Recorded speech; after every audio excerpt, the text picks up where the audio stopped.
अस्सलाम वालेकुम। SM news के साथ मैं हूं मुकद्दर रजा। SM न्यूज स्टूडियो में खुशामदीद। खबरों का सिलसिला बढ़ाते हुए खबर शामिल करते हैं। कराची से पुलिस ने सिंध असेंबली में अपोजिशन लीडर और PTA के रहनुमा हलीम आदिल शेख को हिरासत में ले लिया। मजीद जानते हैं ब्यूरो चीफ जुल्फकार से। जी जुल्फकार, आगाह कीजिएगा।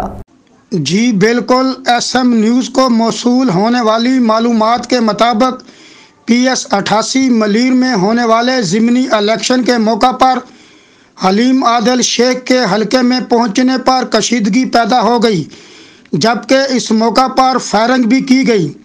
हलके में ज़िमनी इलेक्शन के मौका पर कशीदगी के बाद इलेक्शन कमीशन ने कानून नाफज करने वाले अदारों को हलीम आदिल शेख को हलके से बाहर निकालने का हुक्म दिया, जिस पर पुलिस ने इन्हें हलके से बाहर निकालकर हिरासत में ले लिया।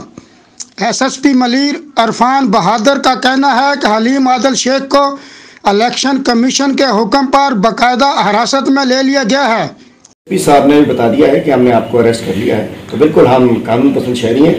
मैं इस वक्त मौजूद हूँ, लेकिन ये सारा अरेस्ट, ये सारा टोपी ड्रामा ये PS 88 का इलेक्शन छीनने के लिए था और अटैक ये मुर्तज़ा भुट्टो का आज कहानी दोहराई जा रही थी। अल्लाह ने करम किया और मेरे कुछ प्राइवेट गनमैन लाइसेंस याफ्ता मेरे साथ थे, जिसकी वजह से आज बचत हुई है। और इस वक्त उन्होंने, मैं बताना चाहता हूँ मीडिया के दोस्तों को और अपने पार्टी के साथियों को, मैं अरेस्ट हूँ, कोई इशू नहीं है, हल्का नहीं छोड़ना, काम में लगे। पुलिस का कहना है कि हलीम आदिल शेख पर हंगामा आराई और दीगर दफात के तहत मुकदमा दर्ज किया जाएगा। पुलिस ज़राए का बताना है कि हलीम आदिल शेख को SSP मलीर के ऑफिस में रखा गया है, जबकि इनके हमरा दीगर रहनुमा भी मौजूद हैं।